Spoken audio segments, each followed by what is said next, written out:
Okay. All right. So we should be live on YouTube right now, Smark. Oh, look at you. Oh, are you feeling sexy or something? Oh, you are. That's right. Smark's feeling horny. It's Smark After Dark. How we doing? There you go. Smark After Dark. I like it. That's a good one. That's a good one. We should keep that one up there. Let me see if I can get this chat rolling over here. All right, we got the chat. There we go. We got SBC already in there. Eventually, I'll figure out how to put that chat in the little window here and all that stuff. I'll get everything figured out. Like I said, we should sound better. No echo should be on Smark. Anyway, thanks everyone for coming on by. Wrestling Outlet here. Boxman right here. And right there, the man, the myth, the legend. Tell him, Smark. That's right. The one and only. How are you? I'm all right, man. It's been a long weekend. It was a long weekend, man. I actually didn't even get to do Hollywood Hangout, and I feel bad that I didn't get to do it. But it's Sunday. We started popcorn sales with the fucking Scouts again. My wife is the shut up when you hear this. She kind of runs the whole thing, which makes her she is the popcorn colonel. The popcorn kernel, huh? Yeah, she is the popcorn colonel for my son's troop, and Wait, no, hold on. Is that like an official position? yes, it is.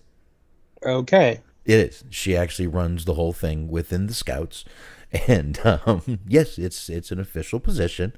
And, I mean, she likes it, but it's a lot of work. And we did that all weekend.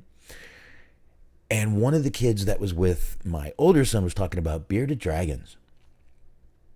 So we're sitting there and You're bearded dragons. expecting me to be quiet for a lot of really hard subjects. Well, Because you used the phrase popcorn kernel yep. and bearded dragon and told me to preemptively shut up. And I'm trying my best to play along.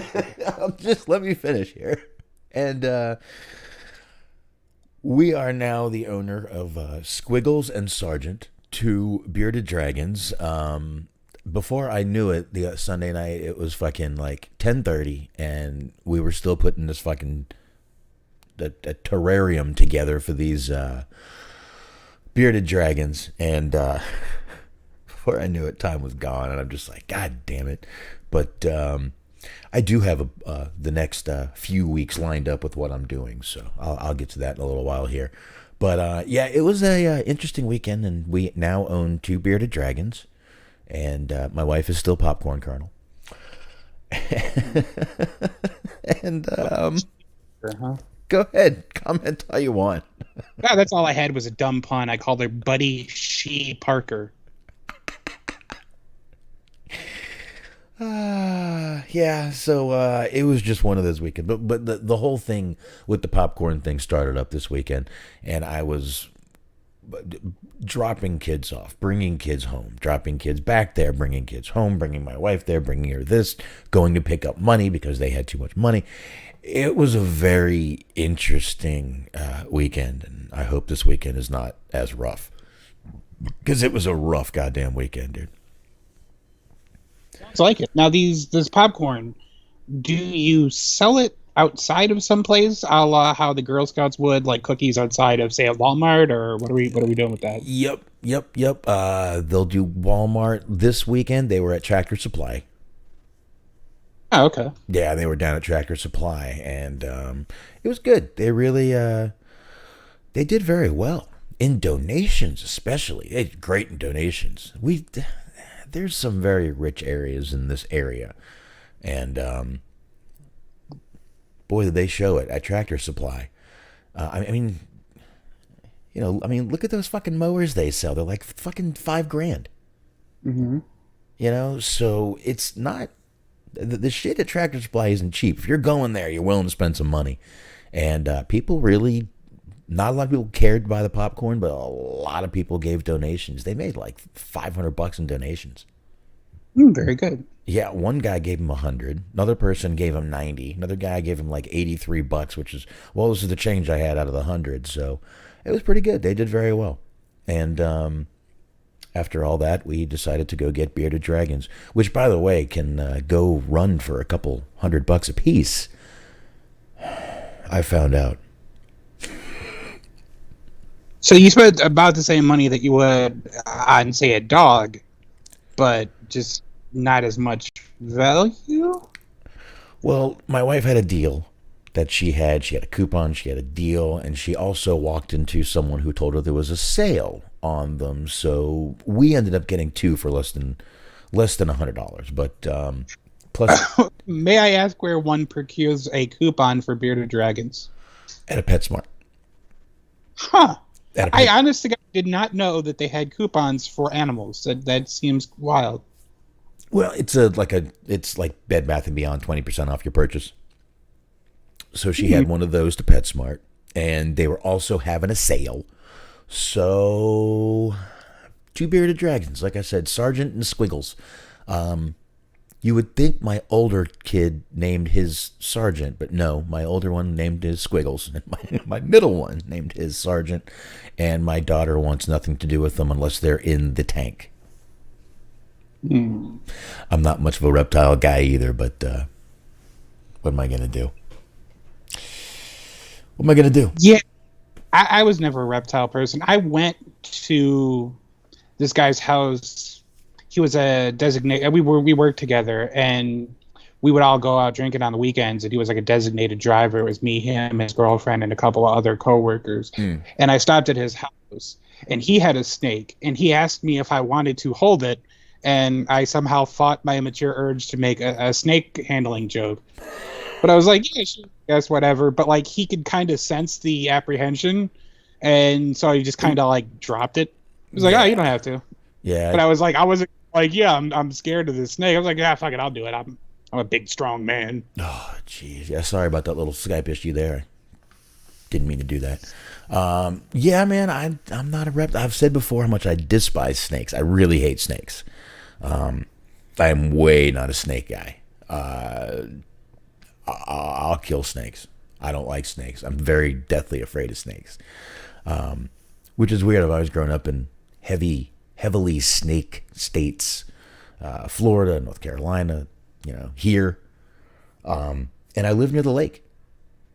There's snakes everywhere.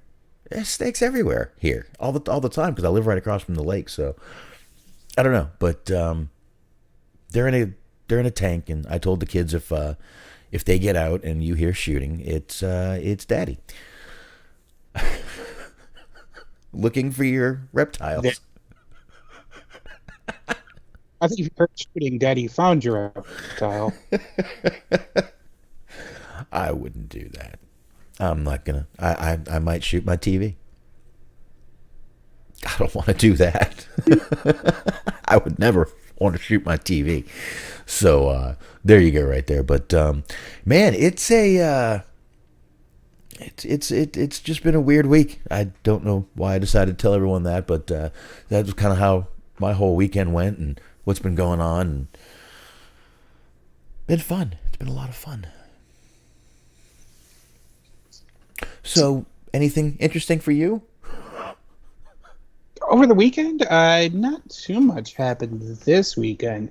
It rained a lot, so there wasn't really an opportunity to do anything. I was actually gonna maybe go to the drive-in, but there was none doing because it rained almost all Saturday, so that fell through. Yeah, that was Monday and Tuesday here. It fucking poured. Monday and yesterday. Monday, my God, I was driving into work and it fucking felt like a goddamn monsoon. Literally, I could feel my tires lifting off the highway when I was driving. It was me and like 8 other cars doing 45 miles an hour.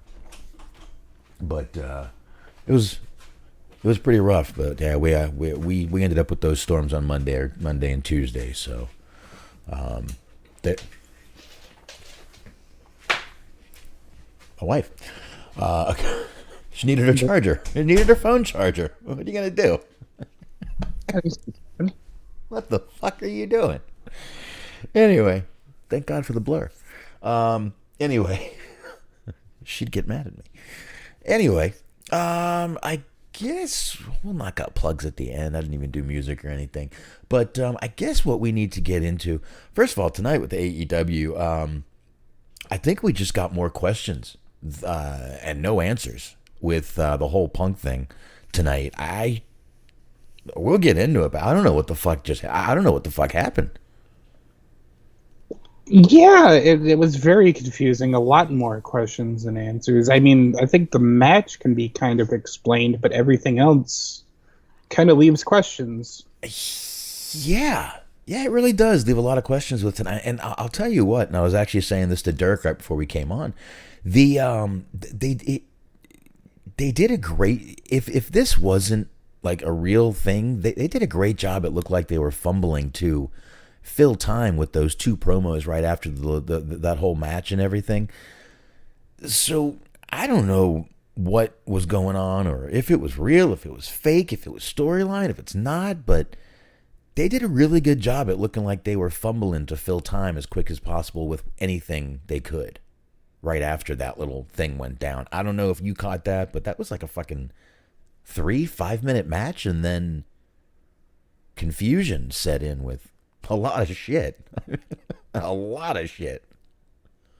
I think there are some kind of telltale signs that it may have been planned just for the sake of, they showed the replay a bunch of times, which normally they would do like after the fact, like a week later, a couple of weeks later, or like when he's ready to come back or whatever. And the fact that they like kept showing him like being injured, probably wouldn't have done that in normal circumstances. They put over the fact that Ace Steel was there to check on him. That seemed kind of odd. Because it reminded me of that whole Hell in a Cell thing where like Terry Funk went out to kill time, and they like kind of mentioned that, but not too much on commentary. It's just reminded me of. I think more than anything, if you had to like sort of look for answers, I think he just needs maybe more surgery, more operations. Easy for me to say. He wasn't quite ready to fully come back, so they kind of just did enough to get the belt off of him, so they didn't have to fumble around having an interim champion for several months or however long it's going to take for him to get better. Yeah. But that leaves a whole bunch of other questions of like, why did he come out, talk shit about a bunch of people, allegedly, if we are to believe what we're hearing, piss off a lot of people and create a lot of like unrest in the locker room, and then just peace out for a couple months? Yeah, I mean, look, everyone's saying Punk is unhappy. Look how unhappy he looks here, Smark. Does this not look like an unhappy Punk right here? Look at that. It looks like a profile picture of a dating profile that does not get all the clicks. This looks like a Father's Day ad. I know only YouTube can see this, not our audio people can't, but it's a very gray picture of Punk, and he does. It looks like a Father's Day ad. Get your dad something nice. But supposedly there were all these reports last week with Punk. See, Punk has been a big topic, which, I think we all know Punk is basically, I'm not going to say the guy's brilliant, but he's very good at working the audience. Just think of what he did a few weeks ago. He was at that San Francisco Comic-Con with the boot on, limping around, and then makes a comeback. Mm-hmm. Punk's very good at working people, so... last week after the whole thing, it was CM Punk. Oh, CM Punk goes off script. He went off script, Smark. That was it. Comicbook.com, everybody was reporting it right there. CM Punk has gone off script. Hangman Page, he was all pissed off about that. He was this, he was that. I guess the main question is Punk that much of a little thin-skinned bitch? In wrestling, not with fans, for wrestling. Do you think so?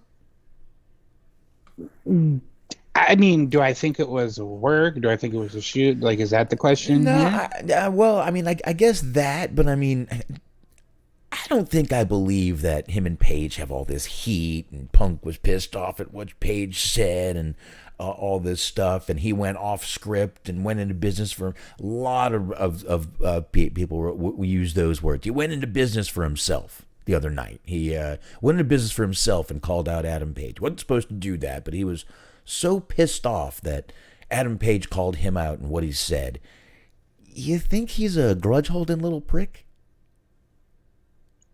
I mean, where's Colt Cabana right now? I mean, probably I have a better shot on Dynamite. He's probably trying to set up his computer for his podcast again. I don't know if he ever stopped doing it, to be honest. He probably didn't. Call up Marty DeRosa again. You're gonna need some. Look, I get that, but that was personal. That was it was half business, half personal. No, actually, it ended up being personal because we said this when that whole thing went down with those two. All Colt Cabana had to do was take down the episode. And Punk even said, I told him to fucking take it down. Who cares? Let's face it, it'll be on every goddamn torrent site. Everyone will have it. It'll be on YouTube. You can find it if you want it. So it wouldn't be a problem. And all he had to do was take it down. And there wouldn't have been this whole fucking lawsuit. There wouldn't have been hundreds of thousands in lawyers. Punk was like, look, I didn't care if he took it down. He should have just taken it down. Mm-hmm. So, I don't know. I get holding that kind of grudge.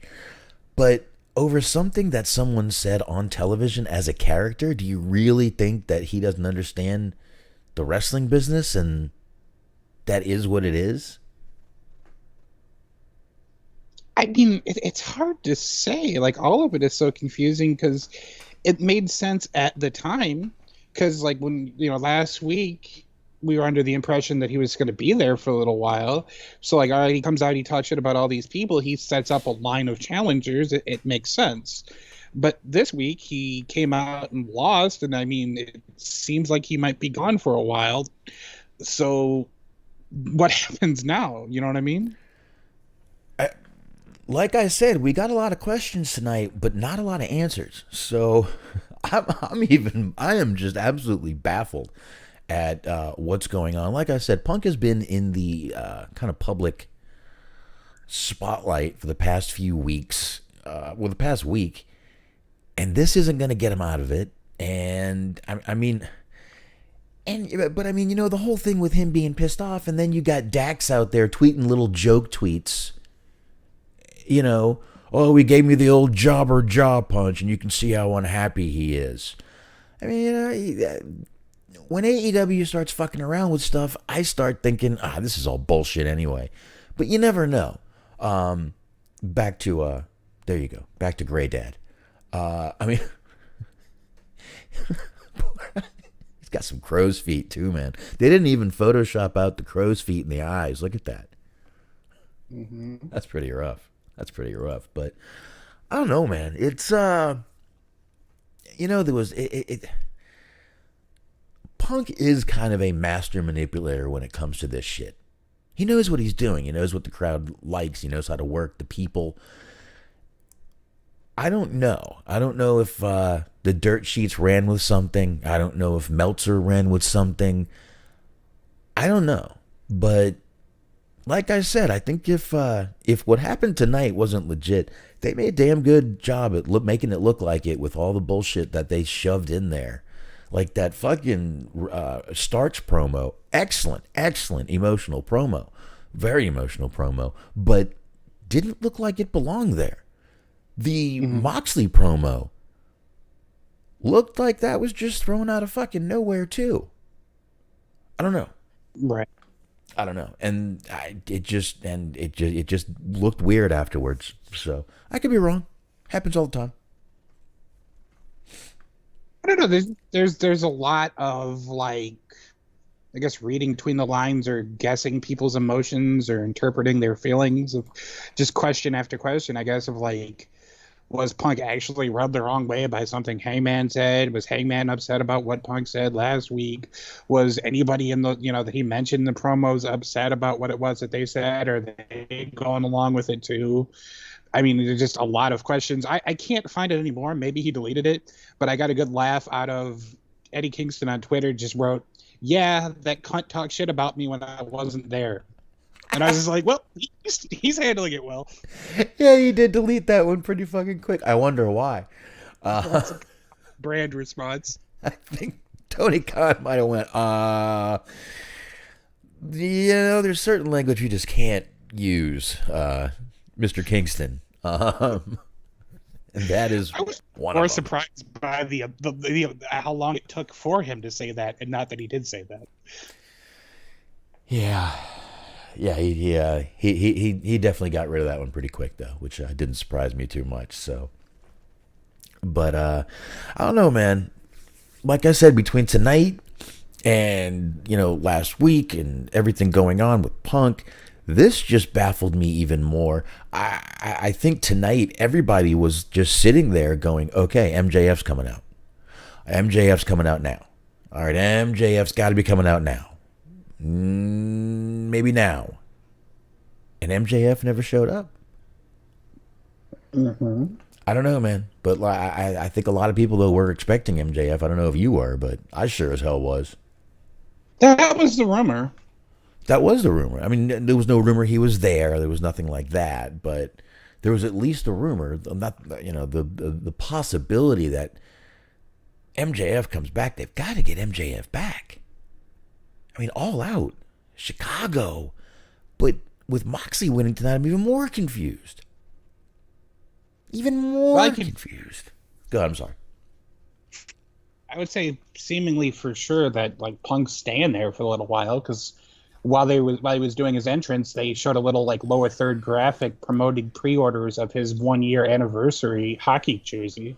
Well, so like it would be some real shiesty bullshit if you had people give you money for this hockey jersey and he left like 2 or 3 months later. I mean, you don't have to be healthy to shill merchandise, Smark. I mean, yeah, you can do that from a fucking hospital bed, man. This is true. Do that in your underwear at the fucking table. I was just saying because there were rumors, like basically everyone went fucking crazy, rumor crazy, because it was just a hot topic of discussion, and it was an opportunity to get some easy clicks or some easy views on your YouTube videos. Of like some people were saying that he might even be on the outs. Mm-hmm. So there kinds of speculation going about. Oh yeah, I was even reading reports on Tony Khan and how his behavior backstage is becoming a problem. Tony Khan, this guy. No, not this guy. This guy. This guy's becoming a problem. He will always just look like he is straight out of a porno where the nerdy brother helps his sister's friend and she blows him. This guy, ooh, I don't look like Buddy Holly, is fucking giving a problem back. His attitude, what the fuck? Those gave me a good chuckle. Those fucking, I'm like, yeah, okay. Cocaine isn't cheap. That could potentially become a problem later on down the line. I mean, things can, I mean, I'm sure Tony can be a problem, but, I mean, people were going as far as to say his drug habit. I'm like, what the fuck? There's no actual proof besides besides him superimposed in a Scarface picture that he does drugs. Yeah, but he does look like he does a lot of drugs. Well, I mean, Riddle's joint. I mean, his eyes look a little. Where are his pupils? This picture. I'm looking. You see pupils? I mean, okay, maybe he doesn't do copious amounts of cocaine, but like the way that he interacts in press conferences is like definitely makes it abundantly clear that he was privately homeschooled, because it seems like he doesn't know how to communicate with people. Okay, that's definitely a possibility. Excuse me, folks. I'm actually still getting over that cold from last week. I actually did end up calling into work Thursday morning. Dude, I've never called. I can count on one hand as many times I've called in sick to a job. All my jobs. I was that bad. I woke up. I looked at my phone. I texted. I won't be there. I'm coughing still. bye. Done. Went right back to sleep. I slept all day. But where were we? We were talking about whether or not Tony Khan does. Oh yeah, cocaine. Tony Khan and the drugs. I mean, yeah. I mean, he does kind of put out that vibe. Red Bull gives you wings, Smark. I mean, it's good shit. Probably It Red gives Bull. you wings because apparently somebody sued them for saying it gives you wings with one eye, so they had to make it 3 eyes. Yeah. The fact that they even got sued for that is pretty fucked. The fact that somebody won that case should worry a lot of people. I mean, if you really thought you were going to grow wings, I think you should be fucking locked up. I don't mean in jail. I think everybody gets my drift to where you should be locked up. I think everyone gets it. So, anywho, but yeah, I mean, I couldn't believe when I was looking at those stories on how Tony Khan his attitude, and I mean, what is he giving too many hugs? Is that what it is? Is he hugging too much? Are y'all uncomfortable with all the hugging? Were y'all not hugged enough as a child? Is that what happened? No, didn't get enough hugs. Y'all need a hug? I'll hug you right now. Come here, I'll hug you. Come on, I'll give you a hug. Come here. Come on. You're on. Come on, give me a little virtual hug for everyone. There you go. Well, by the by, I mean, unwanted personal contact could potentially be an HR violation, so that could be a problem for Tony Khan. We don't want him going the way of Gary Busey. Did you hear about that? Of course I did.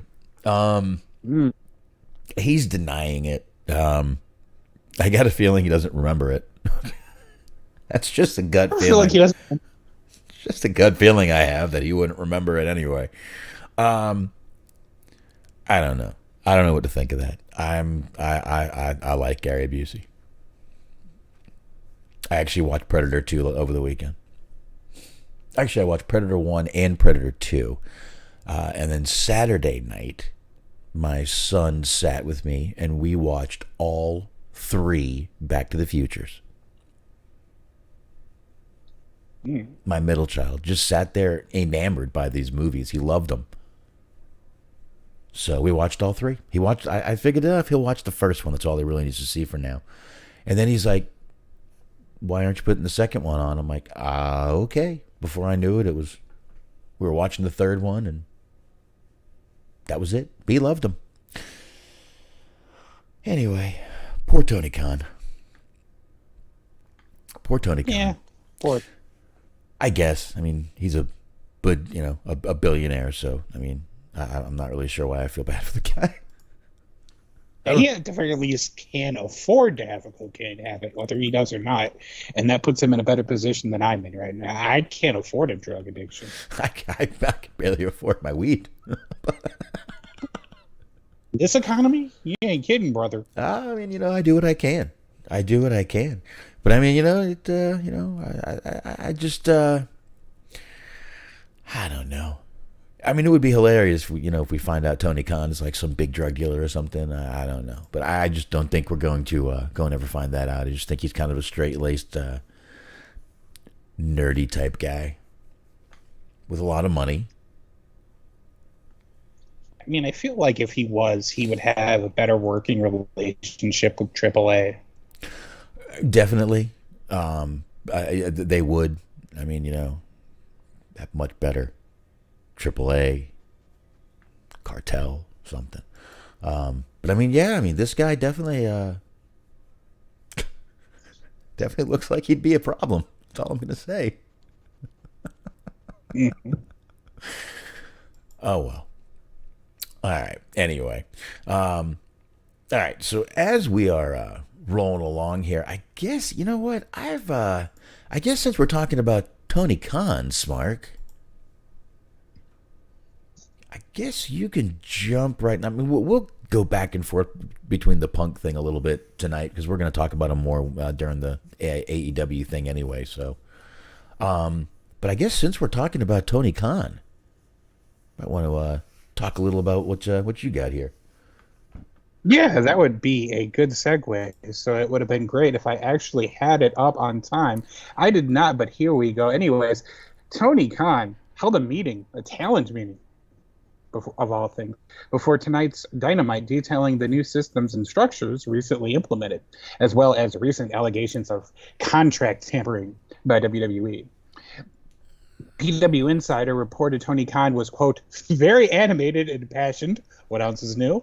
During the meeting, he said the new mechanisms in place were designed to make things better for talents. Fightful reported, so basically this is F4W just stealing everybody else's journalism. Yeah. Fightful reported the meeting took place between 3 and 4 p.m. Eastern. I'm glad they had that detail.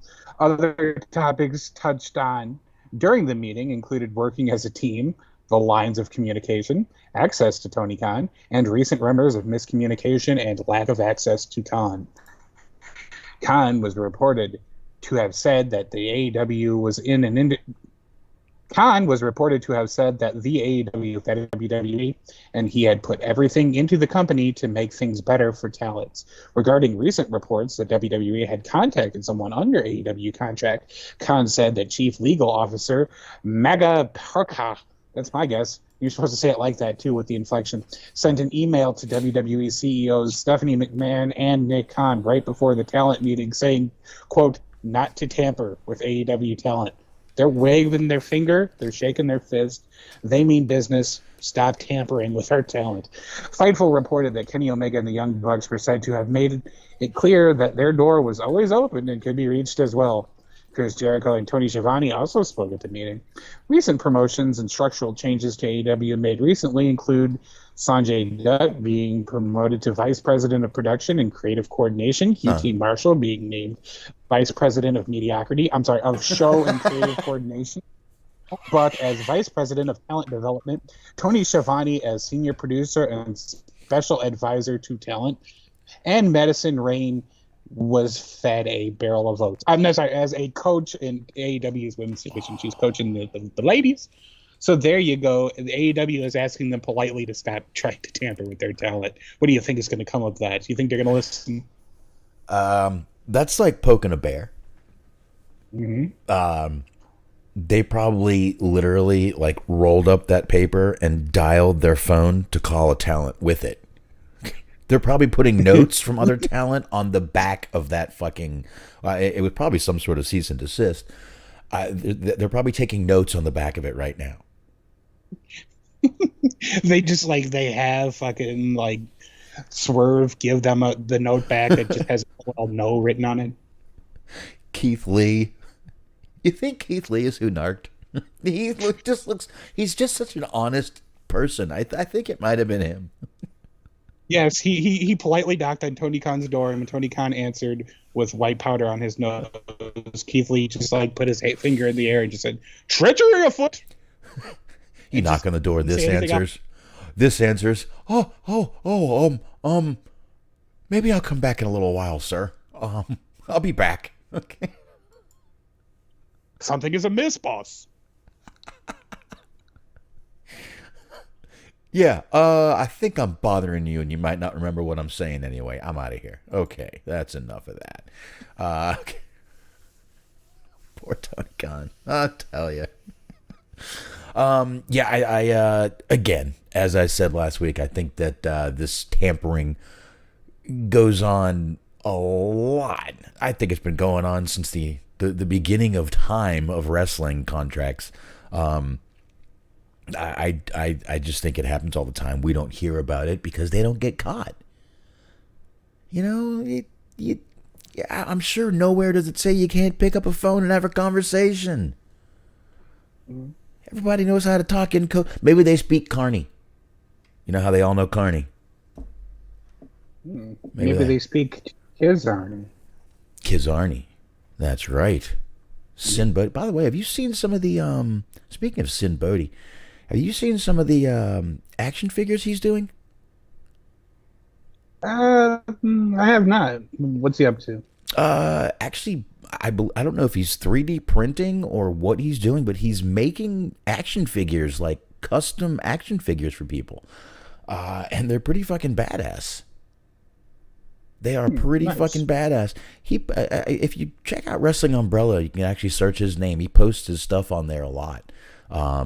So y'all should check it out. But he does post his stuff in Wrestling Umbrella, and but he's doing some really cool things with. Let me see if I can pull something up here. It shouldn't mess with the thing at all. Let me see. Sin, BHODI, action.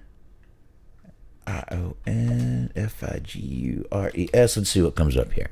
I know he's been doing a few.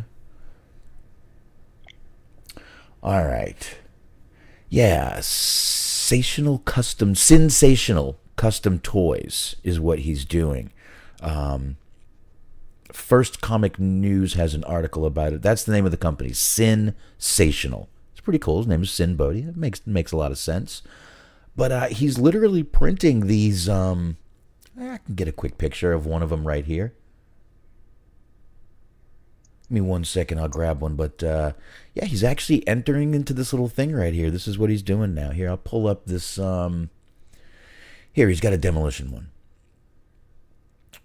Let me get this whole picture. Let me save this picture, and I'll pop it into. I know the people at home or anyone listening on the audio can't see this, but he's got some demolition. He's got Jake Roberts. He's got a Ric Flair. He's got a Arn Anderson. I see $1 Million Man. He's got a lot of pictures up here. So give me 1 sec. Let me go image. Let me pop it up here real quick. Browse. There it is. I'll make it bigger for everybody real quick. But you see he's got this demolition one here. Smark, very nice. You can see it a little better than most people right there, but there you go. He's just making these action. You see, there's this looks like a Rude one right there. This looks like an Undertaker one right there. But is that an Undertaker one behind him? I think so. It might be a little out of, but this is what he's doing right now. He's doing some action figures. So sensational figures. Go check them out if you're into the action figures.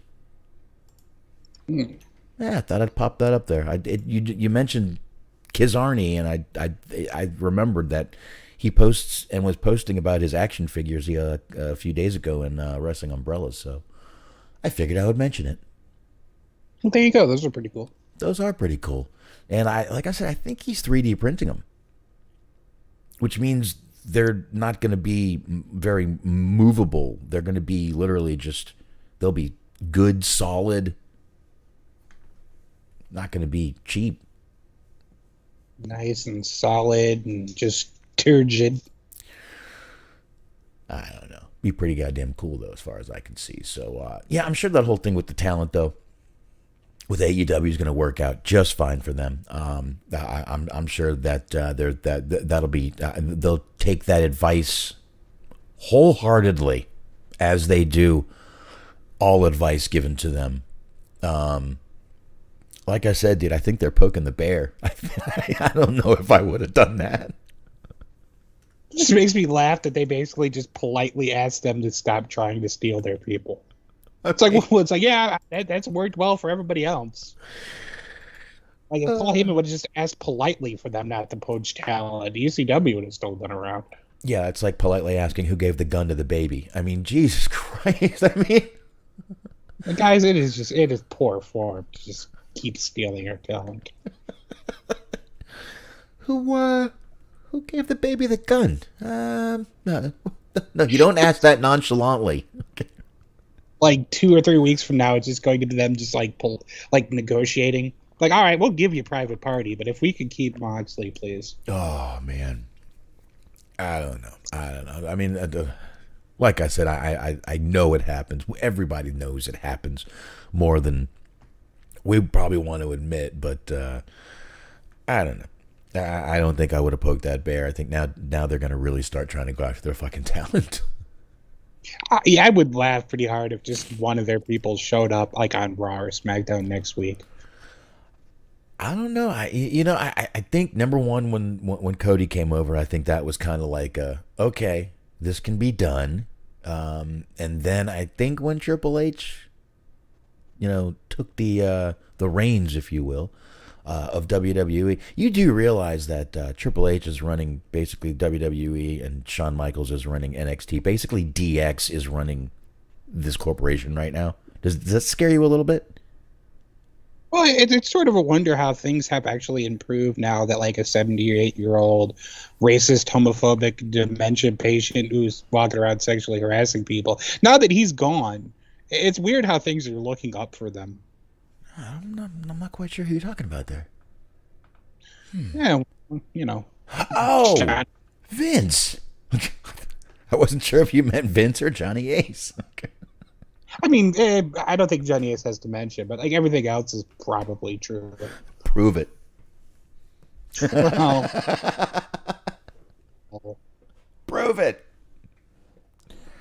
I don't know, but all right. So, yeah, fucking Johnny Ace. Yeah, it is. But I mean, basically, DX right now is running WWE. But I think when Triple H took the reins, I think it just kind of.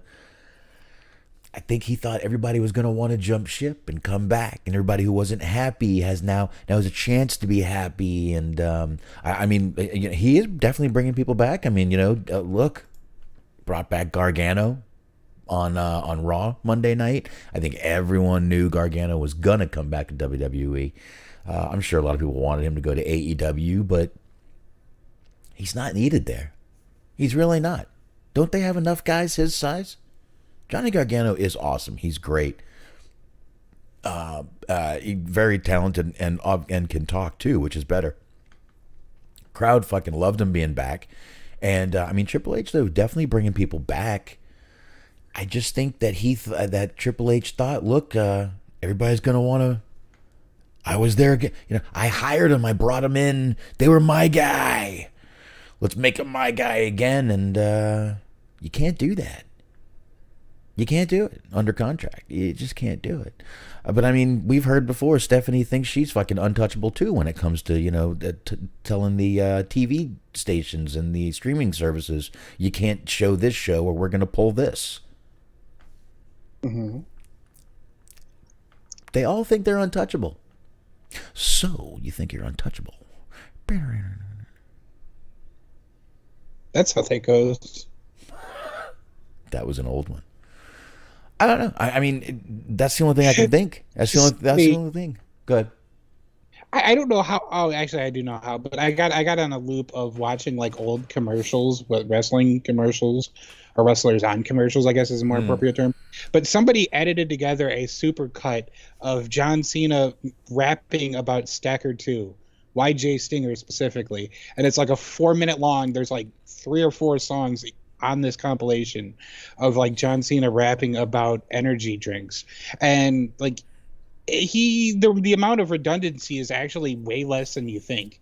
Like he managed to come up with unique lyrics for Stacker 2 way better than you think he would have been able to. Yeah, I remember that Stacker 2.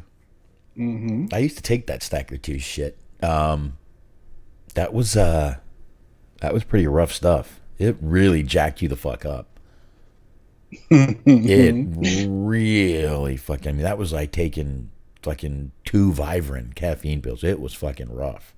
That was right before all the energy drinks did start coming out. Right when they started coming out. That stuff was rough. Yeah, there. Yeah, that and there was one that started with a V. Voodoo? No. No, there was one that started with a V that I took that I gave one to my dad because he said he was tired that morning. I'm like, here, take this. It'll wake you up. It's a vitamin, blah, blah, blah. He said he was trying to fight everyone at the stoplights. He said shit had me crazy. I was trying to fight people at stoplights. As one does. I remember there was one called Buku that was really good, but that's not here nor there. I remember that one, but there was one that started with a V. I just can't think of the fucking name. It was not Vivarin. It was a pill. I'm not gonna think of it, but I took it for a while, and like I said, I gave it to my dad. He did not like it at all. It was a pill that started with a V. Was it blue, perchance? No. I think this might have even been before Viagra. No, maybe. Because that changes the story a lot more if, like, your dad is just rock hard at a stoplight challenging people to fist fights. My dad would do that. Look, my dad's gonna. I mean, Don't like that. Oh, the bad thing is he would be dressed as Elvis. yeah, well, yeah, that was also. I was going to ask about that because that is a thing that your dad does. That's a picture I should grab right now and post up on here just to show everyone my father. Even if I am absolutely 100% sure that I could take him in a fight, if a man dressed as Elvis challenges me to a fight, I'm declining every time because he's got some kind of advantage that I don't know about. I mean, I don't know. My dad's just crazy like that. He'll just do that. I mean, literally out of nowhere, my dad will just dress up like Elvis, and it's like, what are you doing? Well, I just felt like it. He's living his life. I can appreciate that. Yeah. I mean, if you're an adult, you're allowed to dress up like Elvis if you want to. I mean, I guess so. I mean, you do what you want to do, I guess. But let's see if I can find a photo real quick of my dad dressed as Elvis. Let's see if it won't take me very long. I'll put one up. It'll be quicker to find than a photo of my dad dressed as Elvis. Oh, smart. That's sad. Just. I bet there's a picture of your dad dressed as a ghost. Oh, there you go. Yeah. If I could just remember the name of that Wanted series of. Richard Dad played the vanishing guy in that Chevy Chase movie. Mm-hmm. I'm sorry, Smart. You brought it up though. Bring it up, and I'll bring it back down. Oh shit! All right, I can't find one here. I know there's got to be one in Wrestling Umbrella because I remember I posted one once there. So I don't know, but oh here, photos. There's got to be one. Hey, look, there's a Boxman. This is back when I ran for president. Boxman for president. I remember that. Yeah, I do too. All right, I'm not gonna fucking look for it. I'm not in the mood. I'll find one. Maybe I'll make that the picture of the audio. There you go. Because I've got one in my phone that I do know. So anyway, I guess we can move on from there. We don't really have that much news to get into. I've got a little here on Jake Atlas. Jake Atlas, we talked about this a little while ago. There was a little incident with him and his boyfriend that was supposed to, I guess, secretly be his boyfriend. I don't know if that was. I mean, even in the video here, they kind of dropped that out of there, but or they bleeped the name. But Jake Atlas, a video came to light of Jake Atlas that night of the arrest. Remember, we were talking, Smark. They said he was a little belligerent, wouldn't really give his side of the story, even though the police kept asking. Have you seen any of this video? I have not. All right. It's 4 minutes long. I really don't want to play the whole thing, and I'm not going to play the whole thing. I might play the first minute, but basically, he just sits there in the beginning of this and trashes the guy. A terrible boyfriend, terrible at sex, can't do this, can't do that. Basically just calls him a piece of shit. I'm not going to, I need to read up more on the copyright stuff. So I'm just going to play the audio only. And, I'll put this little picture up of Jake Atlas as I'm playing it. But I'll play a little bit of the audio. Smark, you should be able to hear it through this. If you can't, flag me down and I'll share a screen a little different. But you should be able to hear it. Let me go ahead and hit play here. You take this off, hit play. I can understand why he called the cops. He probably feels insecure, or he feels that. Oop, sorry, my fault. I'm gonna attack him. Okay. But I'm not. Okay. And you can believe me or you can't believe me. Mm-hmm. I am an international trained superstar. Okay. I have worked across the country, across the world with my name. I gotcha. He's a nobody. Okay. The guy that called the cops on you. Who called the cops? Yes or no? Okay. Yes or no? I'm just asking you. No. Did he call the cops? Yes or no? I don't know exactly who you called, but... Yes or no? Did he call the cops? I don't know. Okay, well, just as much as you have a right to ask me questions, do I have a right to ask you questions? Absolutely. Okay. And I'm telling you, I'm not lying to you. I don't know exactly who called, but we just got the number for disturbance. So let's just assume that Okay, let's... the fucking bitch-ass fucking pussy Okay. called the cops. Okay, what happened? It doesn't matter Where did it happened. start? Where did it start? I know, but it doesn't matter. I don't want to be with him anymore. That's fine. Okay? But I have So to, I have live to do here. my part. I know, but I live here. I pay rent here. Okay. So if he's scared, he's 6'5". He's fucking scared that I'm gonna do something. He's 6'5" and fucking jacked as fuck. I won't touch him. I've had the best sex of my life ever. That isn't him. Okay. Like, I won't bother him. I won't touch him. I won't. Temple. Wait, what was that? They're a temple. Okay. This keeps going, and the female cop keeps going, okay, but what happened? Okay, but what happened? Tell us your side. Tell us your side. She repeats it, and he never does. He just keeps talking about how how horrible what a piece of shit pussy this guy is, and talks about how bad at sex he is, and that's it. That's all he keeps doing. I don't think he wanted this video coming out, but TMZ is TMZ. You can see right there on I got the TMZ watermark right there on the mugshot, so that's where I got all this. But TMZ had this video out. I think it was yesterday. This video came out. Not yesterday. It was a few days ago. The 22nd. Sorry, 2 days ago. This ain't good. I mean, I know he wasn't working for anyone right now. This is not going to help him get work. It is pretty great, though, because like you were saying, is like the cop was like, okay, yeah, duly noted. Yeah, he's a punk ass bitch that's never made you come. What happened? Okay, yes, I understand that he's never wrestled anybody important. Yeah, he's a ham and egger, a real jabroni. What did he do? What did you do to him? And he's 6'5". Oh, good. Okay. Oh my God. It's just great that he opened. I mean, I don't know if it's the very first thing that he said, but the video opens up with him being like, "I am a superstar." Like, not anymore. Oh no, you were internationally trained superstar. Were his exact words, Smark. He is an internationally trained superstar that has worked all over the world. Bitch, I went to Juilliard. What did he ever do?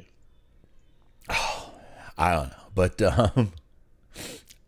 that is not good for Jake Atlas. Very talented guy. Just sounds like from that video, it just sounds like he was just not in a very good place that night. But like I said, not like we hear about these incidents all the time from him. So maybe he just had a bad night. They had a fight. Shit happens, man. I mean, I hate to say it, but usually when the cops are called, it's usually not the best night of your life. It's usually the worst moments of people's lives when they're standing in front of police officers. It would help, though, if you just fucking told your side of the fucking story. Okay. I'm just saying.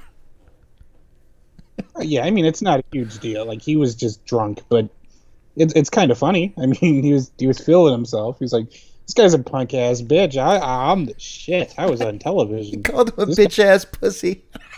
Yeah, bitch ass pussy. Especially with his voice, the way he said that. Just that's the funny thing. That's what's great about this. This is a learning experience. Gay guys and straight guys both have the same insults. We're not all that different. Everybody's equal. We're all equal. We all talk shit. We all get in trouble. But it was just, I mean, with the how do I say, with the flamboyance in his voice, it's just very odd to hear him use that language. I don't know how else to put it. But yeah, he was obviously drunk, not having a good night. But I don't know. I guess we'll just have to see what happens with where he ends up, if he ends up anywhere. I don't know about after that. So, all right. What else we got here, Smark? You know what? We can do this in a couple of ways. Both these stories are going to tie in together no matter what we do. So, why don't you go with yours real quick first, which will tie right into the one that we'll get into. Well, the only other one that I had was a unfortunate farewell to an icon of sorts. Mm-hmm. Nothing lasts forever. And nor does Jeff Jarrett's time with WWE.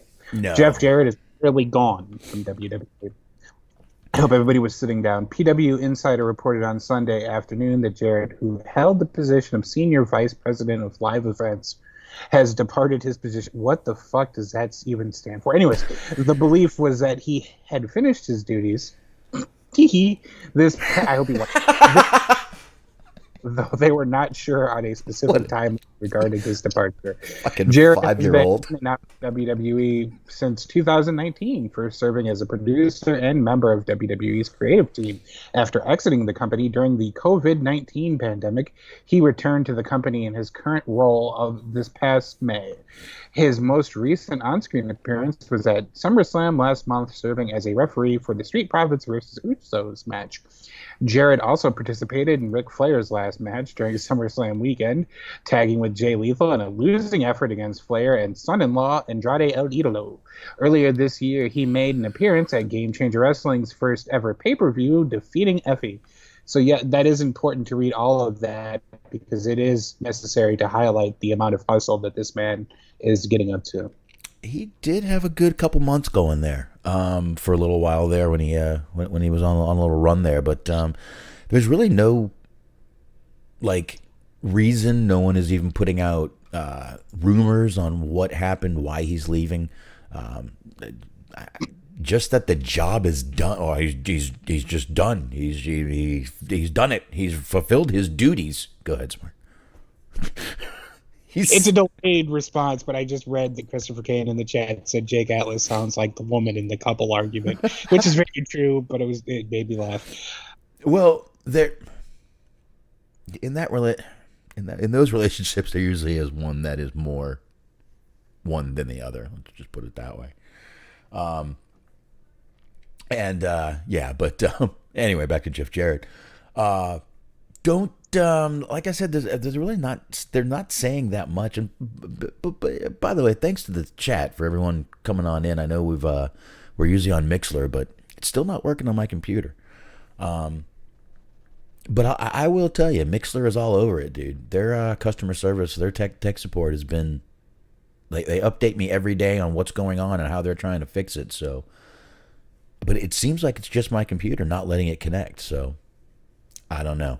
But yeah, they're not really giving any real reasons for Jeff Jarrett. But sorry, Jeff Jarrett. But when one person's light is extinguished, Mark, one person's lights right up, and that would be Mr. Road Dogg, who's back in the position, baby. He's been begging for someone to give him a job, and finally, Smart, Triple H said, "Come on back, buddy.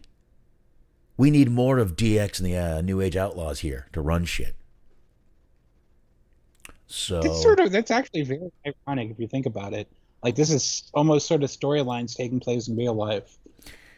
Now you have the roadie taking over for Jeff Jarrett.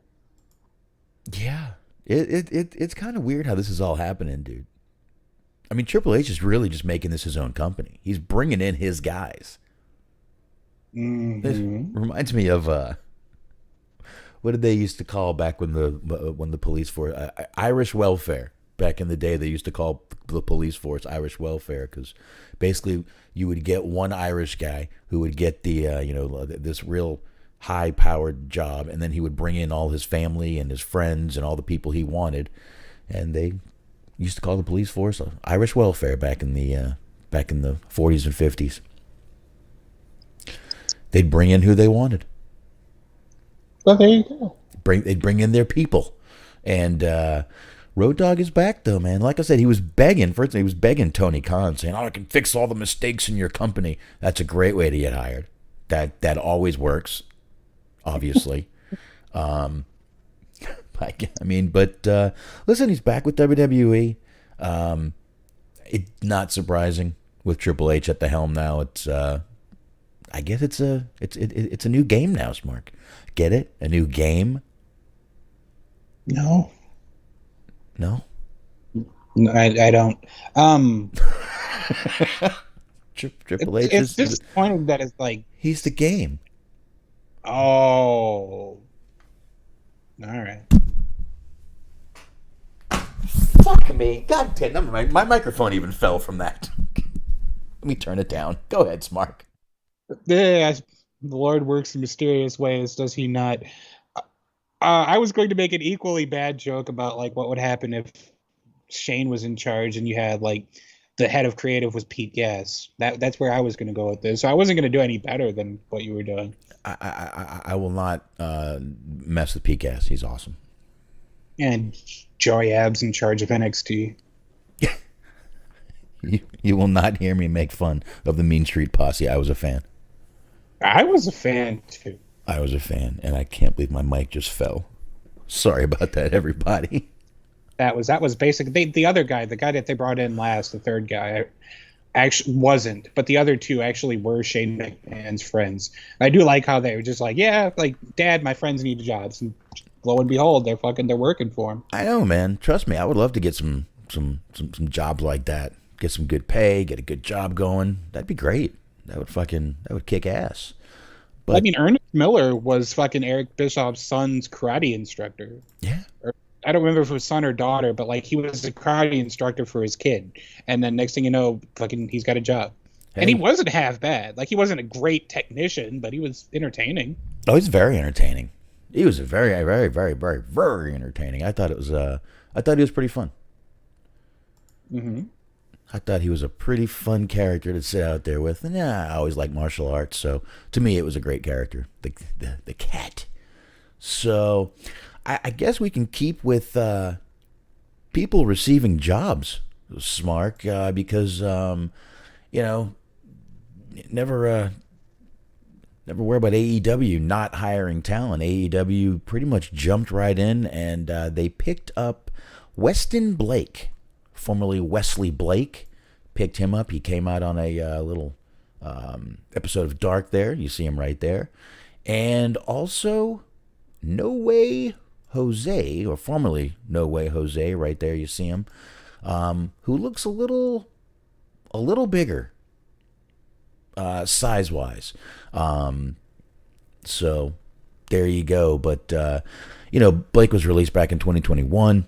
They picked him up. Jose was even further than that back in 2020 during one of their mass releases. He was released. So there you go.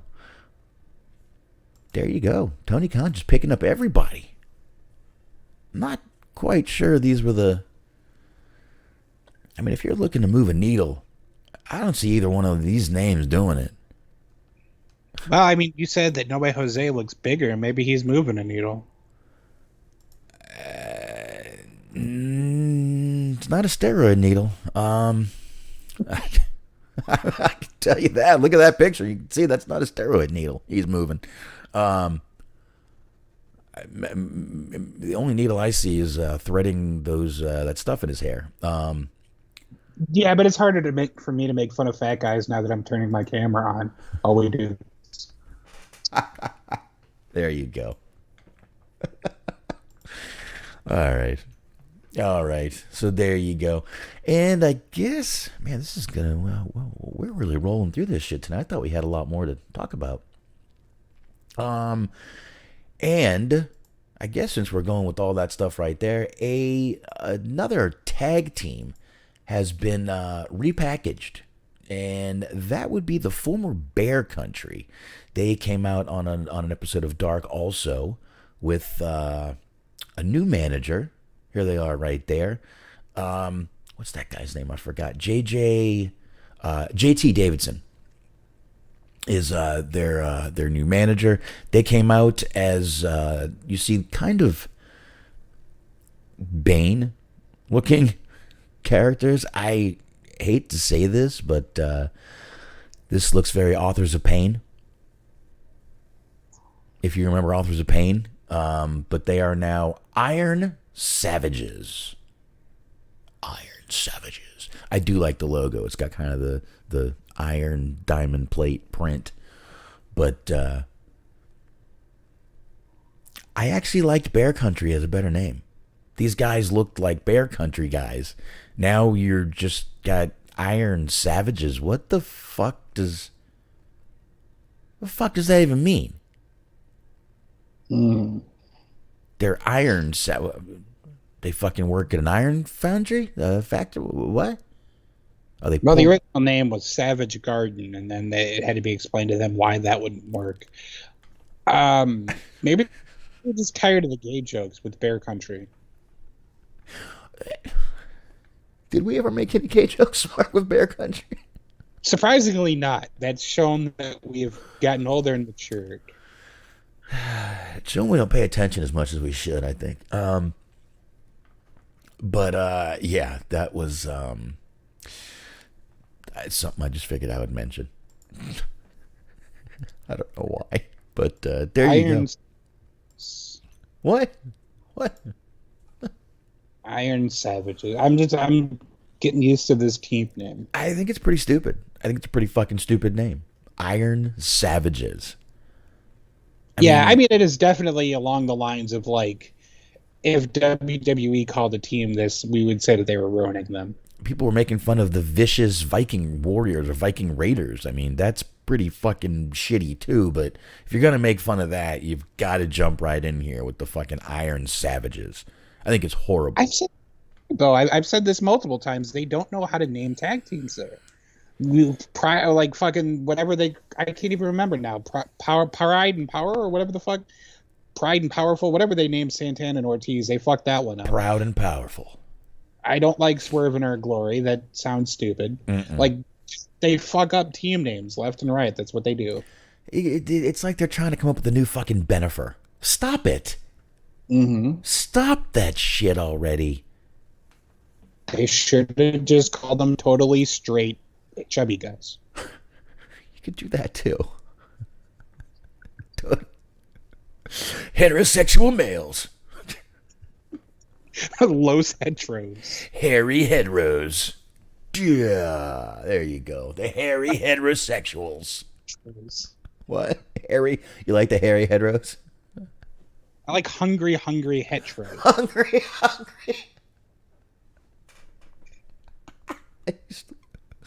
I used to love that fucking game, Hungry Hippos. I love that shit. I played that shit for ages, dude. Yeah, like Christopher Kane saying it should have just been LAX. Yeah, I mean, they could have thrown Conan a couple of dollars and just gotten it to clear. They had him in a few times. I think if they just brought him in 2-3 more times and given him a couple more hot dogs, he would have fucking let it go. Mm-hmm. Meanwhile, LAX that's in MLW they get bigger every time.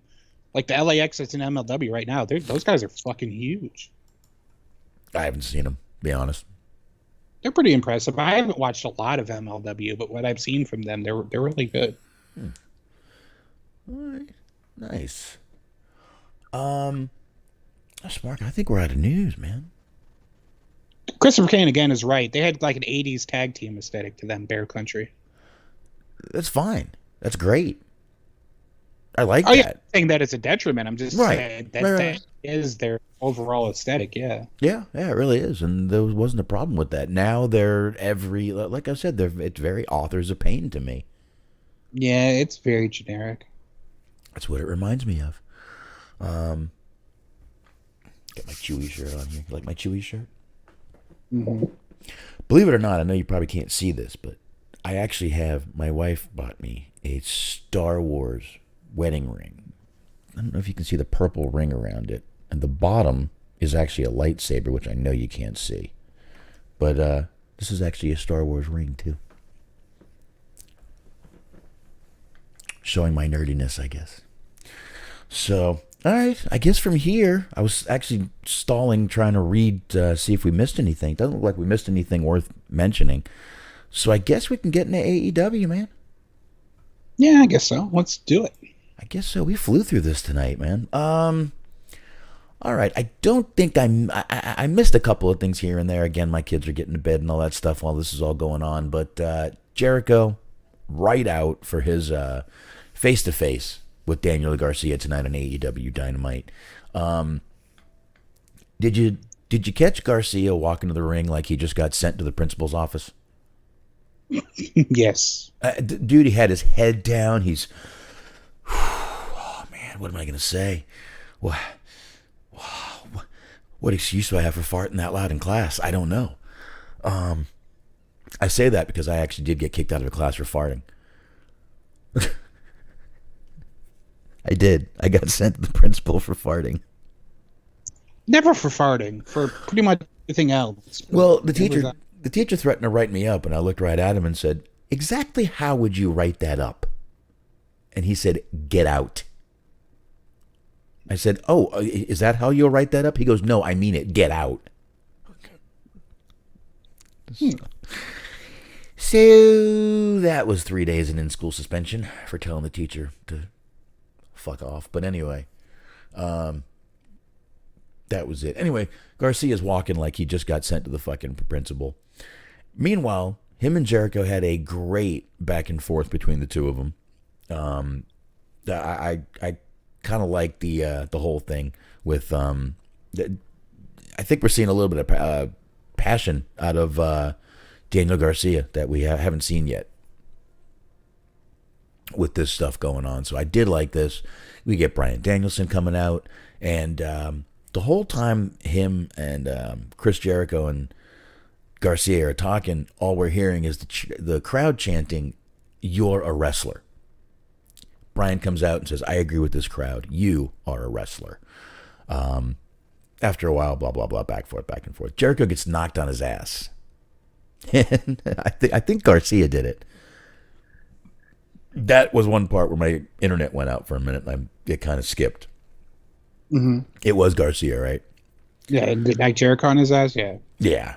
And then Bryan was like, I don't know, but that was pretty damn entertaining to me. And those two had a great interaction, too. I really thought this was a great...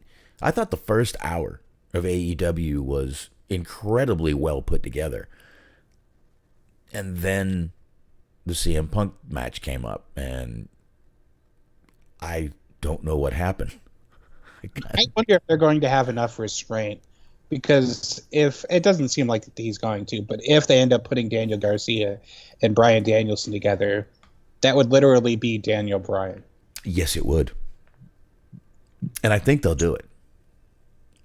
They did have a team that was named Sammy Hagar, which was cool, but I don't know. We'll see. Yeah, I guess we will. But like I said, I thought that this was another great interaction between these two right there, which is not surprising. And they're going to have a match next week.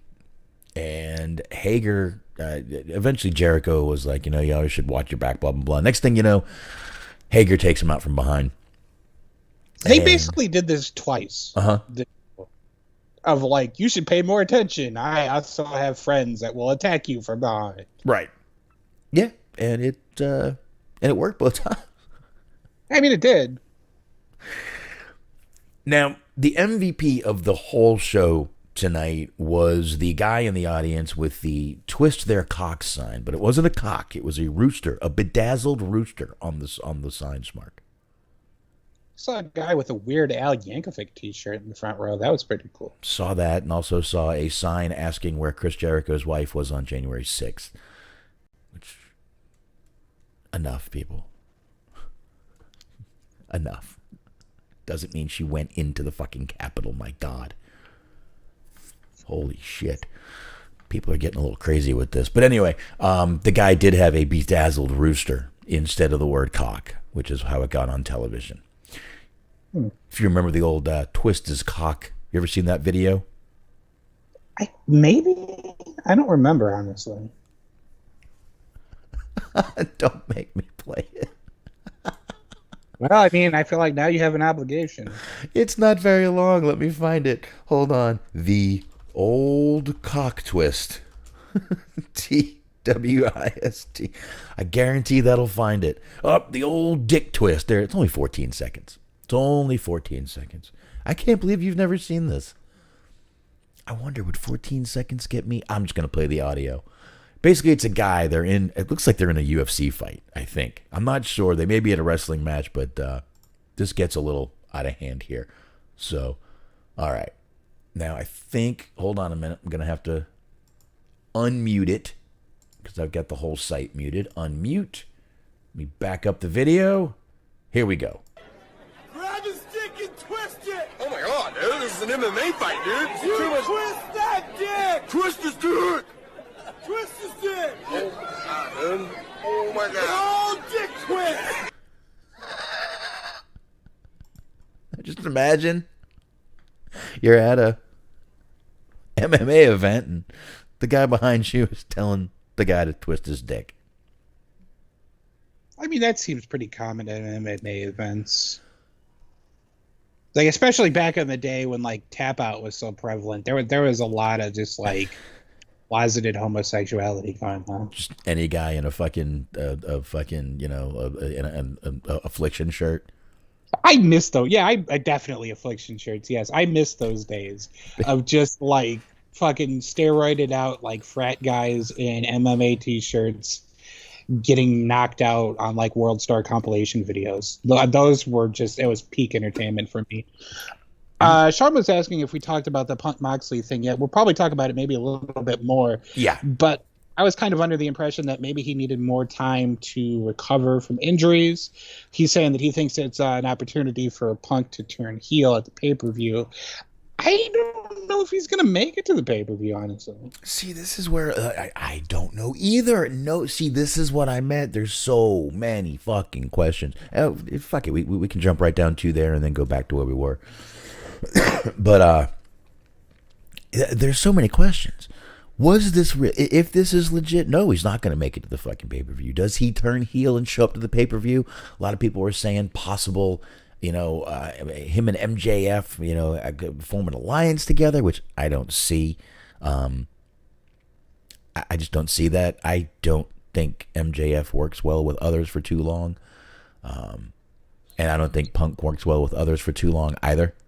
I think we've all seen that. But I don't know, man. There's just so. But like I said, they did a great job after that match. Because right after that match ended, which I felt ended abruptly, we had a 5-minute fucking match. Next thing you know, Punk gives a kick to Moxley's head. He's on the ground, screaming, yelling. And I don't know. I mean, was he selling it? He was helped to the back. The trainers did jump in the ring. Like I said, I think everybody was waiting for MJF. He never came out. But I don't think anyone expected Moxley to win that fast. And then, boom, we got the Tony Schiavone with Christian. That seemed like it was planned.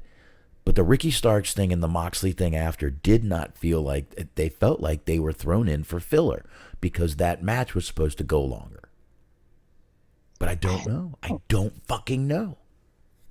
Yeah, it's hard. It's hard to say, you don't have any sort of information to go on. It didn't seem like it was, it looked like he was selling an injury. Like, it looked like he was selling like a work injury to me. It didn't look like it was something that spontaneously happened. Because like we were talking about last week about the Chris Statlander thing. Like, if you watch those back to back, one obviously is confirmed a legitimate injury. Like, the way that she went about it and the way that he went about it looked entirely different. Maybe it was supposed to go longer. Who knows? It's hard to say. It's just, there's a lot of variables there. Exactly. You got a lot of variables. You got a lot of shit. And it's like, I don't know, man. I mean, and Dirk is saying he was selling it. Yes, he was definitely selling it. Ricky was great, Dirk. Ricky was the best. That was the best promo I've ever seen from him. He was emotional. His eyes were welling up and tearing, and Yeah, I love, he was talking about how, when he was down and out and hurt and Hobbs was calling him. It was a very, very great, emotional, real promo, but just seemed like they threw it in there, like it didn't belong, like there was no reason for it. I mean, I get but yeah. We've bashed him enough on the show almost. I know. But he anti-Cody Rhodes, where like Cody Rhodes tried pulling this shit, but it came off like super just forced and contrived. Where Ricky Starks is trying to do like kind of the everyman underdog, like almost sort of white meatish baby face, but it's like it's working great for him. Like he does it perfectly. Yeah. Yeah. Listen, I've shit on this guy a lot, but I thought he was fucking awesome tonight. But yeah, this whole thing with Punk just got, like I said, it's very convenient with him being kind of the spotlight last week and this week, and then this happens, which is going to put him right back in the spotlight for another fucking week. So I don't know. It just, Punk can definitely gain media coverage very quickly. Knows what to do. So punishment for the Adam Page thing, I don't think so. Just for the fact of like, unfortunately it is the way it is, but like Punk makes them way more money, so I don't think Punk's going to get punished for hurting Adam Page's feelings. No, I don't think so. I don't think AEW will do what do the old WWE, punish people live on air, on television, airing your fucking dirty laundry out all over the place. I don't think AEW would do that. They may, but I don't think they would. But definitely going to be the next couple days and next week. We might even get more by Friday on Rampage, but the next couple days are going to be interesting to see what happens with that whole thing. And you know what?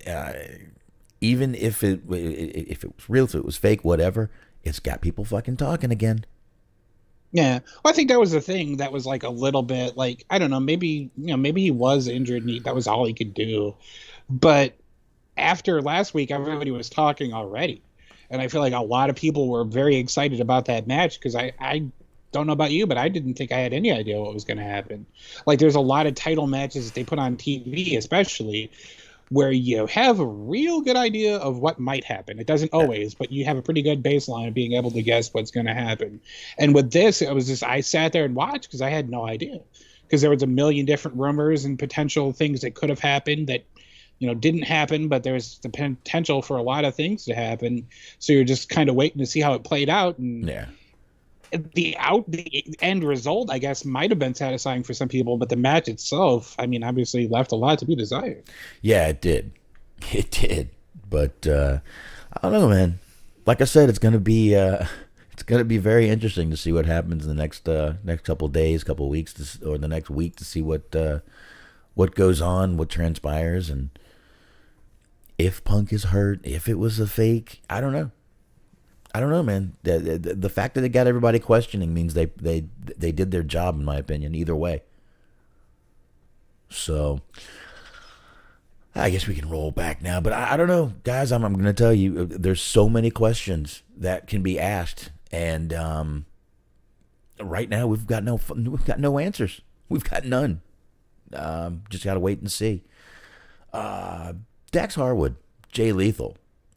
Great little match that they had right there. A little help from Sanjay Dutt got Lethal the win, which I think that this might have been a shocking win for some people too. But we got the after the match, Dutt tells us about the Motor City Machine Guns coming in, and I ain't upset about that one.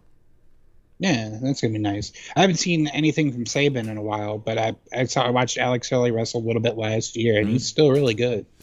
I mean, look, I know they're a little older, not going to be able to do everything they could do, but they were a good, entertaining team, and I think they'll be pretty good. They'll be pretty good out there, and they definitely could use a couple. I mean, they got a good tag team division, and these guys will just add to it. So, speaking of injuries, which we were just talking about, we got Thunder Rosa injured. Won't be able to defend the AEW Women's Championship at All Out. So instead, they're going to have a 4-way match for another interim champion. I'm tired of the interim shit, dude. Yeah. New Japan does this, not the interim thing, but what New Japan does, and like they're very unforgiving sometimes. Yeah. Like if for whatever reason you can't defend your title, and this includes like acts of God, they strip you of your title. Like there was like hurricanes and shit happening, so Moxley couldn't get a plane over there, and they took the U.S. belt off. Hey. And like that, and like that's really harsh. That's fucking brutal, but that's better in a sense than having interim champions all the time. Yeah, I think so too. I'm not crazy. I mean, look, listen, vacate the fucking title. Just vacate the fucking title. Come back. You can vie for it the whole time. You can fight for it when you get back. Till then, vacate the fucking title. Interim fucking champion. That's like secondary champion. It's bullshit. And I think it even sounds bad. Well, I mean, it hurts because they had just dug themselves out of this hole. Right. With Punk, and looks like they might have dug themselves in another fucking hole here. I like the idea of just like you can establish them having an automatic title, shot when they get back, or having, I don't want to say rematch, but they just automatically they get a title shot when they come back, and then that's it. Like whoever wins the belt next is the champion, not the interim champion. I guess they're trying for a little bit more of a legitimate experience, I guess, because in UFC there's a bunch of interim champions, but it kind of sucks there too. But it's different because UFC being a real legitimate organization, I guess you kind of have to do that sometimes. But with wrestling, it's just you don't have to do this. Yeah, but UFC, you can miss making weight, and that's why you don't have to be injured. I mean, if you're injured, they're probably going to take the fucking title off you, but whatever championship you have. But if you miss fucking weight or something, yeah, I could see an interim champion. You didn't, it's not that big of a deal, but this isn't fucking MMA. Right. Stop trying to be what you're not. So here's, I guess, the question. And I have my answer already, but do you feel like her title reign was a failure? Yeah, I mean, you kind of forget that she's even champion on most shows. Because it kind of sucks to put it in those terms because she's injured, so it's not necessarily her fault that her reign's over. But I was just kind of thinking about her title reign, and it was sort of marred by bad promos and that whole incident with her being accused of sandbagging. There was a couple of bad matches that she had. She really only had two good ones, which was the one where she won it, and then the one at Forbidden Door, and then that was about it.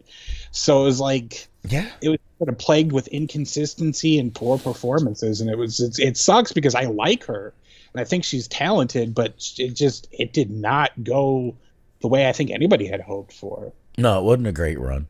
And I mean, I don't know if we can blame her all for that. I mean, they're literally the week after she wins the title, they don't even have her on television.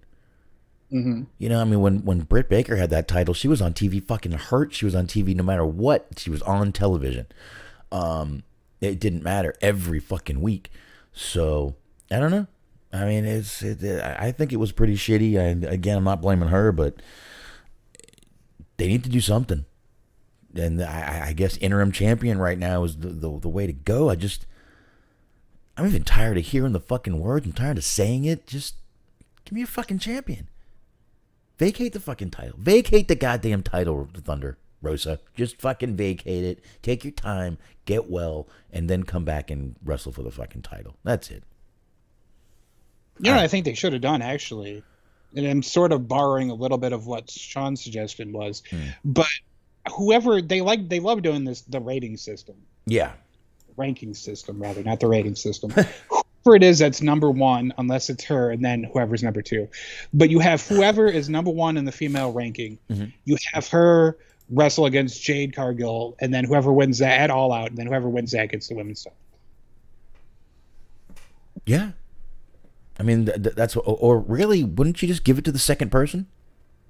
I mean, theoretically, I guess you could do that, but I mean, giving a title away doesn't really do anything to help it. Becky gave it to Asuka. No one bitched. No one complained. That is true. Just handed it to her. Here, take this. Yeah. I didn't hear much complaining about it. No, I mean, you're never going to complain when somebody gives it to Asuka. No, I guess not. I guess you're not allowed to complain when it's, a pregnant woman. Christopher Kane mentioned a little bit. It's sort of interesting. He said it was another stupid title, but another title that sounds stupid, rather. But they're going to be doing an IWGP women's title. So New Japan actually has a women's title now, but they don't have a women's division. So they're going to be partnering up with Stardom, and I guess they're trying. Is the point of that? They're giving into the public pressure, and they're going to have a women's division. I don't know. See, I'm with Sean and everybody. Fucking Ruby. Get Ruby in there to get that fucking title one way or somehow. I mean, everyone fucking has been saying the same thing. She deserves it. But it looks like they want to push Toni Storm there right now. Yeah, that's what Sean was saying. He's saying it's obvious that they're going to give it to Toni Storm. That's not a bad way to go, I guess. No, I don't see the problem. There's no problem giving it to Toni Storm, but I mean, they brought in Ruby, and they gave her these, they brought her in, they gave her this new entrance, they had Rancid play her in live, and she's really an afterthought on every fucking show. If she's even on the show. Tonight she wasn't even on the show, she was on a commercial for another show. Yeah, she's going to be on Rampage. It's going to be her and Ortiz versus Conti and Sammy. That's great. But I don't know. I don't watch Rampage. Sorry. Well, I mean, it's not great for her because she's sort of the afterthought in the Sammy Tay angle, however it is you want to, talk about it, them being healed, them getting heat, their whole thing. Like she's sort of just an accessory in their storyline. Yeah, you're right. But I mean, I you could literally hand that title over to Britt Baker for all I care to have her because she was fucking great with it. You can hand that right over. I don't care. All right. Whatever. Lot going on. But then we had the Gun Kids. What is it? Austin and Colton. That's right. I'm not sure which one was in the ring. I think that was Colton. Was that Colton? Now that I could tell you both their names, but I'd be damned if I could tell you which one's which. Nah, it didn't matter. It was Billy Gunn versus one of his kids. The Acclaimed is down there as usual. It's pretty goddamn obvious how over the Acclaimed is. They were showing the crowd when their music first hit, and the crowd fucking went nuts as soon as the fucking first note of their music hit. So they're just incredibly over. Fucking this crowd loved them. It was an all right match. It was the same, just kind of back and forth. One point in the match, we get Stokely Hathaway jumps to the guardrail and takes out Max Caster, and then the bigger of the Gun Kids takes out Anthony Bowens, and Stokely gets in the ring, hands both of them a card, both of the Gun Kids a card. And then they start stomping the Acclaimed and Billy Gunn. And then Keith Lee and Swerve came down. But as they explained later, they didn't come down really to make the save. They came down to get a little trust so they could get a match. It's weird. They didn't get a match. Usually when you do that, it's to get a match to get the titles, not to defend the titles. Did this seem a little ass backwards to you? A little bit. For clarification, it was apparently Colton Gunn. Okay. So that thank you, Sean, for that. He's also saying that Max Caster is his guilty pleasure. I really enjoy the Acclaimed. I feel like they could be doing a lot more. I understand that the tag division is stacked and there's much bigger names out there than them right now, but that's kind of the whole point of that's how you build stars, is you put them over these established teams. Mm-hmm. I would like to see them do more. Yeah, most definitely. I think they will, and I think that everyone realizes how over they are with every crowd. They're there. Yeah, so I think that's why they were even putting Bones out there in a fucking wheelchair. The crowd wanted to see him and hear him, even if he wasn't in the ring. It still worked. So, all right, we got the Britt Baker match. We just talked about Brick. It was her Brick. We just talked about Britt. Was her versus Tylene King. Baker made King tap out. She called out Toni Storm. Jamie Hayter jumped Tony Storm, and Shida came out with the kendo stick to even up the odds. That's really pretty much the whole segment in a nutshell. It was. Yeah. Not much to say on that one right there. Tony Schiavone, backstage with Christian. Christian said a lot here. Basically, to just sum up, he basically accepted Jungle Boy's challenge at All Out, so they will be wrestling. Christian is really at his best here, man. Yeah, he's doing a good job with this. I think he's really at his best. I think it's reminiscent of when he went over to TNA for a little while as Christian Cage, a little bit, and just looked more comfortable there. Looks more comfortable here, man. And he sounds like he can just go out there, say what he wants, and no one's saying a word to him about it. So I'm really liking Christian at this point. I mean, I like that he's kind of, he's dressing up, and he kind of looks like the older, responsible gentleman, but is still kind of this grizzled, pissed off veteran. I'm liking it. I mean, it's kind of what he looks like, and I think he's taking advantage of that. So we already talked about the Ricky Starks promo. I loved it. I think you did too. So we talked about that. We talked kind of cutting out on me. Oh, I'm sorry.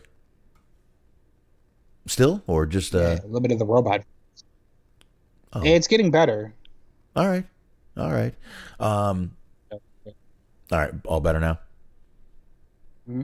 All right, I just had a little thing. But like I was saying, I love the Ricky Starks promo. I think you did too. Absolutely. Yeah, I've been really enjoying his work lately. Yeah. Like I said, I think I shit on the guy enough. I've definitely turned a corner.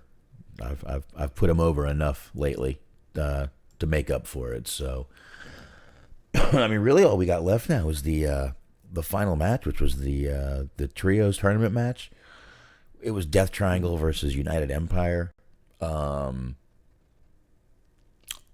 mean, Ospreay and Pac were the highlight reels of this match, but that's not shitting on anybody. Not to say that every one of these guys didn't have a fucking awesome high spot, because they did. Great fucking match. I think we all knew this was going to be a fast-paced, high-flying, awesome match. There was no way it wasn't going to be. But Smark, we saw a Boxman. Yeah, we did see a Boxman. We saw the Boxman. Everyone thought the Boxman the whole time was Kip Sabian. Half right. It was for Kip Sabian. I don't know who that was under the actual box. That makes two of us. It looked like a strange version of Alfalfa. Yeah, a little bit. From the Little Rascals. I don't, even if, I mean, I guess maybe knowing who he was would help things, but I have no idea why he had blush on. I don't know. Just stole my whole fucking gimmick. And, luckily Kip Sabian did come out there looking a little different. Got the dark beard, the white purplish kind of hair. I think that was purple. Looked purple on my TV. Yeah, he's got a unique look going on. I don't know exactly how to describe the look, but I do. Lady Frost with a beard. I was actually going to say kind of Boy George-ish, but yeah. But I like me some Lady Frost. But he kind of reminded me of her with a beard. He had the same type of hair she has with a beard.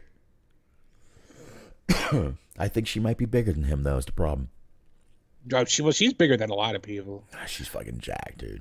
She is fucking jacked. But Kip Sabian goes out.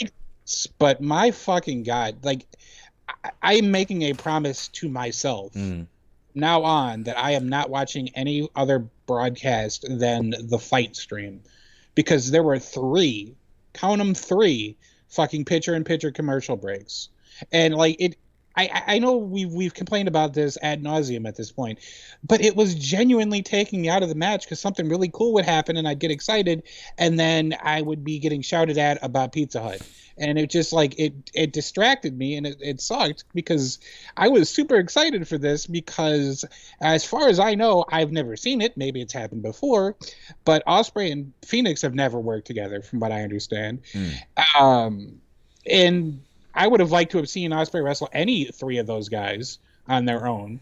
And I was excited to see him wrestle all three of those guys. But then, like, almost any time he was in the ring, they would go picture in picture, and it was, like, driving me nuts. Yeah. They really think that you can concentrate when that picture in picture is on. But the commercial is fucking bigger than it doesn't work like that. My eyes don't work like that. My brain. I'll tell you the truth. As soon as I hear you're going to picture in picture, most people pick up their fucking phone. Most people grab their fucking phone. I'm telling you that right now. As soon as they hear picture in picture, you really think they're sitting there like, "Oh, this is fucking great. Everybody, oh, awesome. Keep going." No, pick up your phone. They're scrolling through Facebook, seeing what everyone's saying about the matches. That's what they're doing. No one's paying attention to picture in picture. Just fucking go to commercial. Well, it was particularly frustrating because right when the Punk Moxley match was coming out, they were promoting the Punk Moxley match and they were promoting the Trios match. And the way that they made it seem, maybe they didn't use this exact language, but the way that they made it seem was that there wasn't going to be commercial interruption. And yet here we are, there's 3 commercials.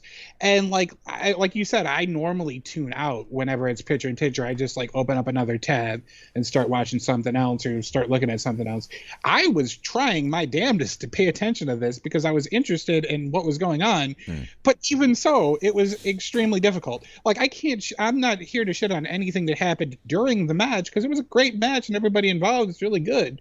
But the fact that they kept going back and forth 3 different times to picture in picture was driving me nuts. Like, eliminate something. Eliminate one segment of your show. You didn't need all this bullshit. You didn't need a random Britt Baker match in the middle of the show or something like that, or just any of the like promos that you said felt like they just threw it together. Right. Like, take a commercial break during that and then give us like maybe just 2 commercials or 1 or something. Like it was fucking annoying, and it was a shame because it was a really good match. I just wanted to see more if it happened. Yeah. AEW's picture in picture is basically WWE's camera cuts.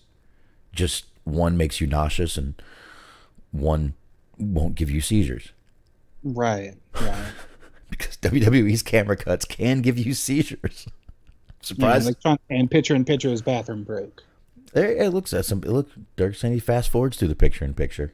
If I had cable, I probably would too, but I don't have the DVR, the cable DVR. I know you start 20 minutes late, you can pretty much do what you need to do, but I don't have DVR anymore. I mean, listen, I'm not saying it wasn't a bad match, but the picture in picture just isn't what they think it is. Look, even Sean is saying it's a bathroom break. It's this, it's that. Everyone just fucking picks up their phone. Everyone moves on to something else for a while, so I don't know. It's just the way it fucking goes. Thank you, SPC. That was very nice. You know what? So are you. You're awesome, too. Probably wasn't talking about us. Wrong chat room. Solid Monster. I was supposed to be in Solid Monster's chat tonight. Gimmick. He's the traitor amongst us. Love you, Dirk. Love you too, SBC. Thank you. That was very nice of you. Wrong chat. Fuck. Yes. Now he's got to play it off. Yeah, I totally met you guys. Of course I did. Shit. Okay. All right. Man, I think that's all we had. Well, I guess we can finish up the last match. Obviously, we had a couple things happen after this match with Kip Sabian coming out. United Empire got the win. I actually think this was another match that you weren't really sure who was going to get the win here.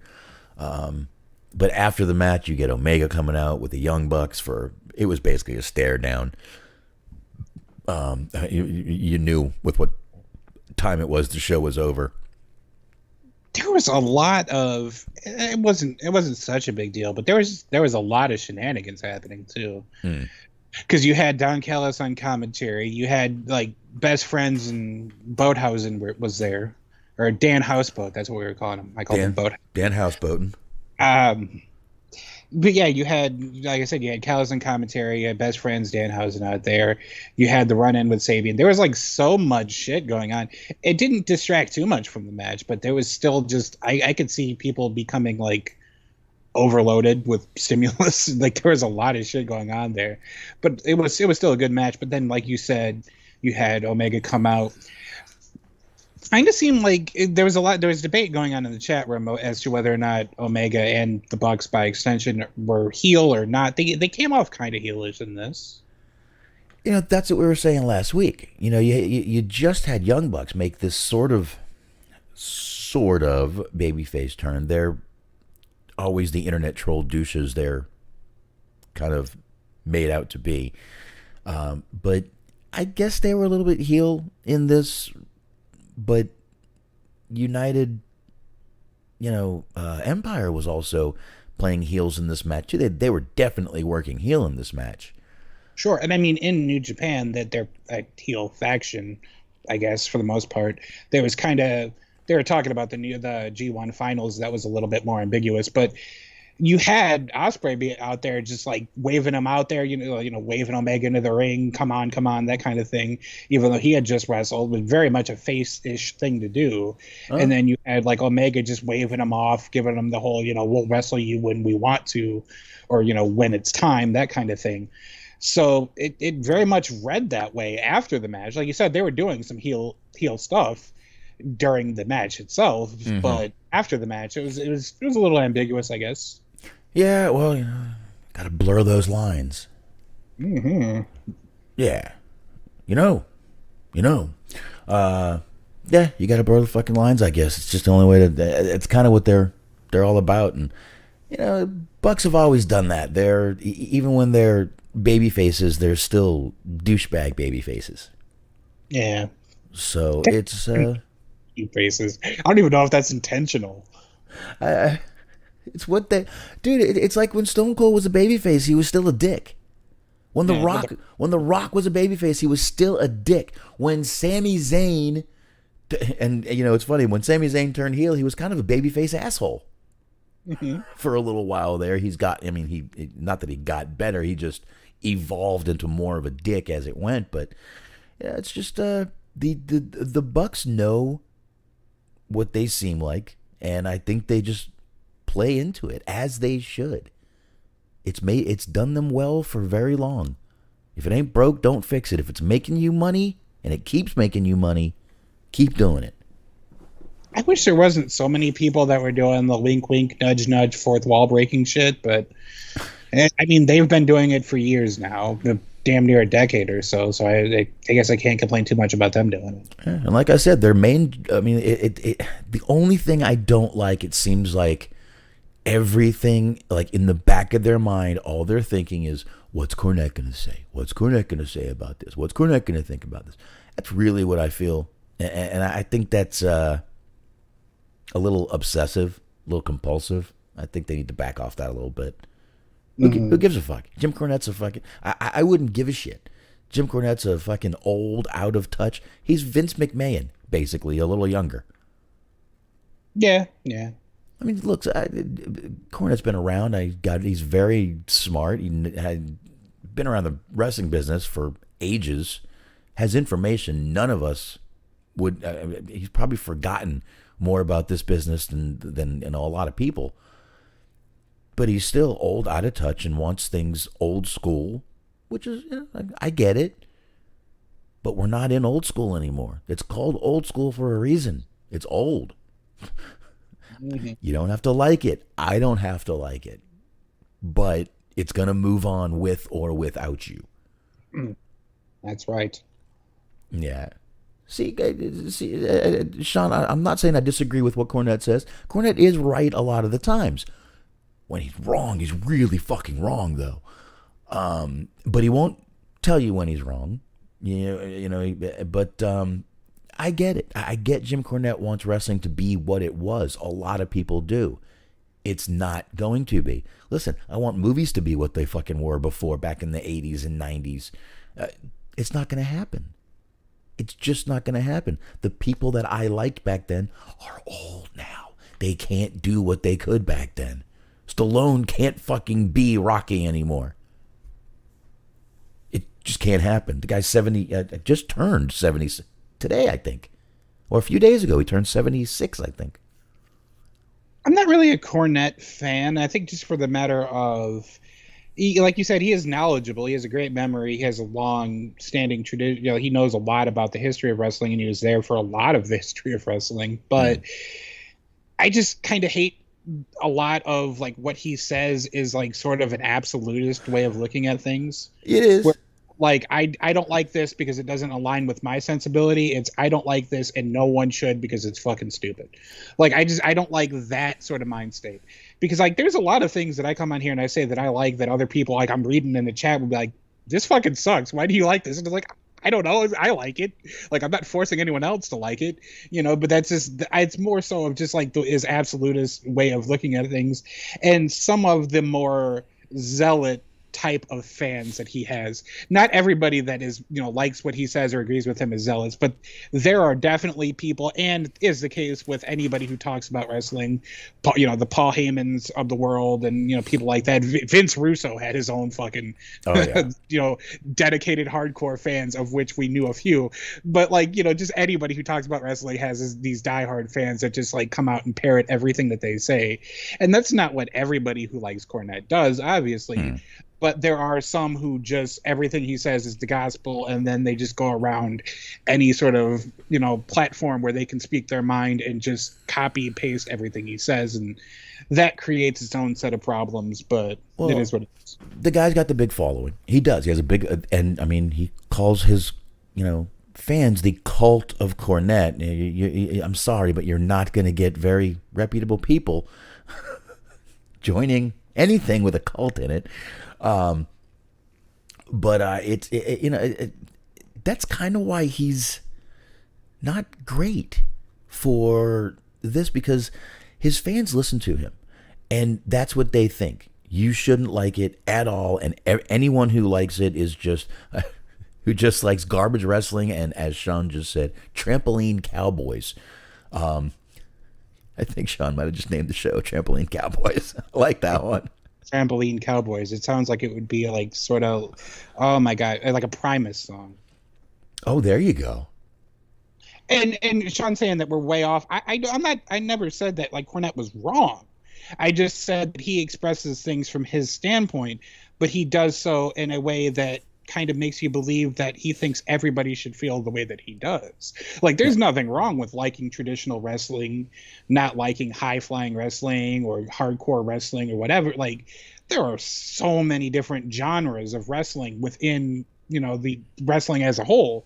There's all different kinds of styles and ways. There's British, there's lucha, there's all kinds of shit. And, you know, every style of wrestling is going to have its fan base, and every style of wrestling is going to have its detractors. I've argued with people for hours on end on some of the Facebook groups that we've been a part of over, like, you know, Chikara. Like, people, I liked it, people hated it, people thought it was stupid. But then, meanwhile, the irony being that they liked things that also got shit on. You know, they like the hardcore wrestling, the deathmatch wrestling. Like, everybody, you know, every style has its own fan base. Exactly. There's something for everybody, number one. Number two, one person's garbage is one person's treasure. You know, just because... But that's the thing. He's got such a following. He tells his cult to, you know, hate this because this and that, and hate this person, and it's all just a bunch. AEW is just a bunch of fucking, you know, a mud show outlaws and this and that, and it's not. But let me just say one thing. I do like Cornette. Cornette was a huge part of my childhood, especially when it comes to me being such a Rock and Roll Express fan. I think we all know who their biggest feud was against, Midnight Express and Jim Cornette.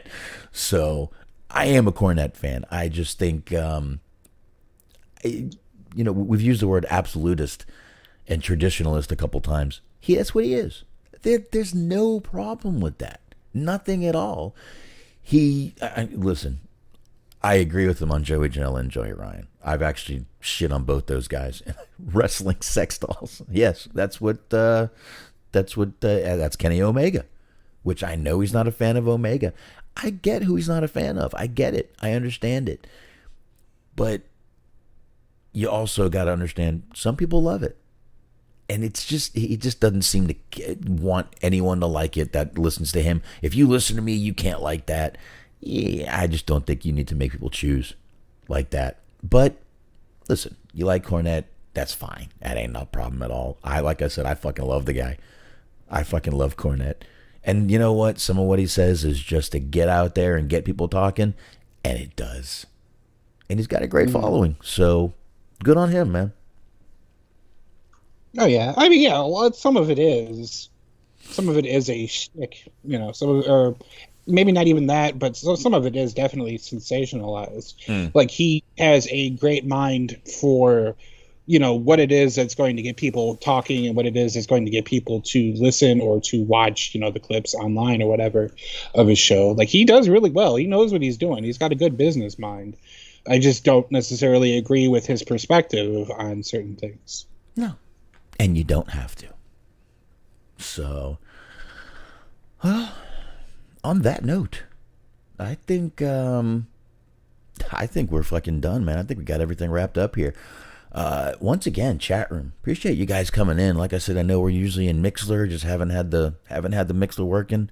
But like I said, they are working on it. Hopefully Saturday or Sunday, maybe we can get that working for Hollywood Hangout. That'd be pretty good if I could get that done.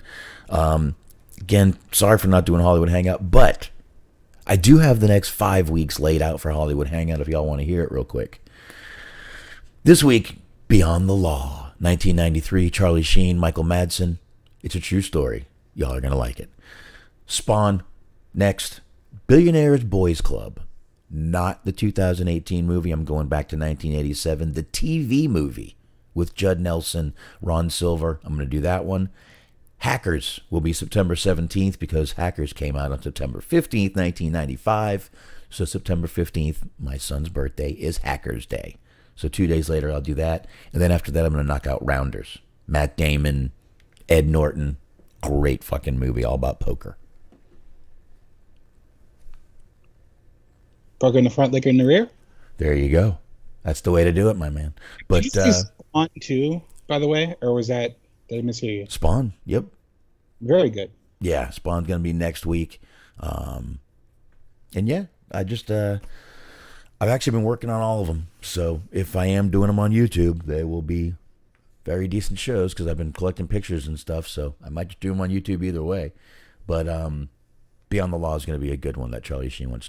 True story. I like talking true stories. So that'll be fun. And there you go. So I guess we'll just knock out the rest of the plugs while we're doing this real quick. Highmarks, check them out. Like I said, I believe they're on hiatus, but you can listen. And I know Smark, I know they're back. You'll get to wait to that in just a minute. And of course, Eric, Doug, and Daniel, Everything Unscripted, a wrestling podcast. Check them out on all the usual podcast platforms. And EUP Network, if you're going on Blog Talk Radio, you can go over and subscribe to them right there. Anthony and Teddy, The Weekly Detour. Just Google it or go right to Spotify. And you can also check out Stephen Milan over there reviewing films. Over 10,000 films reviewed.